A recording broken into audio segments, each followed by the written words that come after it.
It's a playoff edition. It's West Side Elite. I'm Ryan Terpstra from State Champs Network. Alongside me, Alan True from Scout.com.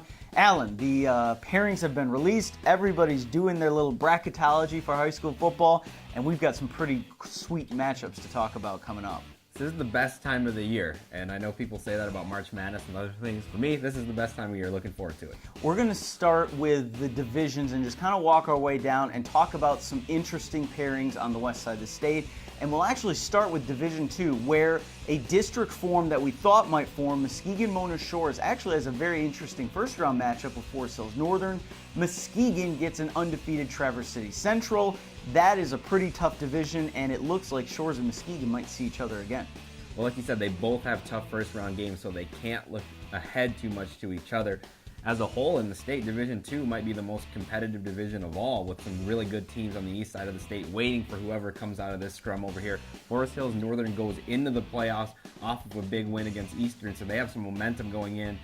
Like you said, Traverse City Central is undefeated, so Shores and Muskegon can't fall asleep this week looking ahead to that rematch. And after that, Lowell, who's in a division with a lot more southern tier teams, could come out of that one, so then they could end up playing Muskegon, who they see all the time in the playoffs, or Mona Shores. And then from there, you could see someone like Walled Lake Western in the semifinals who beat Lowell to start the season. So very interesting in Division II, like Alan said, quite competitive. Division III, something that stood out to me because of the game that we covered last week.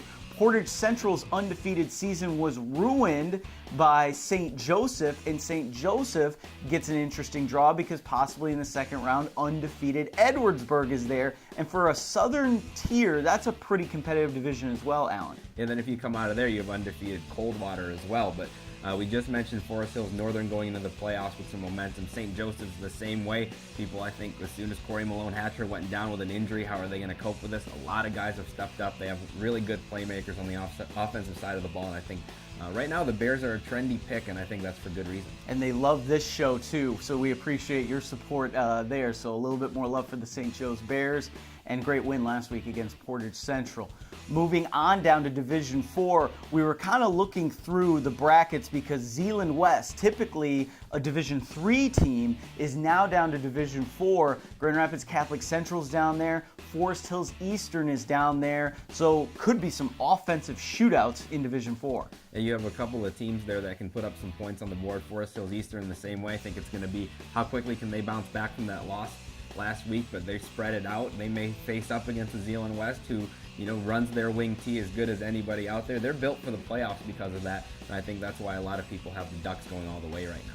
Moving down to Division VI, you've got another district with two teams that you could consider as state finals favorites. Undefeated North Point Christian on one side. On the other side, undefeated Montague. We've seen Montague this year. We've heard a lot of good things about North Point Christian. Those two seem destined to meet in the second round. Another two teams that can put up a lot of points on the board. Both of them have great quarterback play. To me, that's one of the most important things to make a deep playoff run, is having some senior experience at quarterback. Both of those teams have it. What I like a lot about both those teams is last year North Point made their longest run ever. They've got that experience that they're building off of. Montague and Pat Collins' crew, they've been there before. They've gotten deep in the playoffs, so they're going to be ones to watch as well, having gone to Ford Field in a few years ago. Division 7 has a very interesting game, and it's a game that we're hoping to send a camera to. Saugatuck is undefeated, and right away they're going to play Hesperia, who's undefeated. Alan, you go 9-0 and you get sent on the road. That's how tough this region is. Yeah, that's a tough draw for Saugatuck to have to do that, but they're a really strong, mentally tough team, and I don't think that they're going to hang their heads over getting that draw. They're going to have to win those kind of games anyway. Their quarterback, Blake Dunn, has been outstanding this year for Hesperia to come out on top. They're going to have to try to slow him down. All right, that's one that we're very interested in. Gotta love the small schools. Some of the best games of the playoffs come from some of these lower divisions. Also some recruiting news. Alan, Scout.com, you were throwing out news on your Twitter feed. Tell us what's going on. Well, Antoine Reed from Muskegon, who we've talked about on this show before, big sophomore offensive tackle, he went up to Michigan State. They extended an offer to him on the visit. That's a big offer for him. Tennessee was the first one, but now Michigan State is your first Big Ten close to home offer, so that's an outstanding one for him. Certainly won't be the last one. And then Carl Myers from West Catholic, who's had a really good season this year. He plays both sides of the ball from that since his sophomore year. Michigan extended a preferred walk-on to him, and he's going to really take a look at that. He's a 4.0 student. Michigan's close to home. It's been a dream of his ever since he was a young kid, and even though he has a full ride offer from Air Force, I think that Michigan preferred walk-on offer is going to carry some weight. Yeah, and we've seen a few guys locally get scholarships after they come on as walk-ons, and when you're a preferred walk-on, definitely a greater chance to maybe be put on scholarship later on in your football career. And we've even seen guys, I think more recently from Holland Christian, walk on at Michigan, end up playing.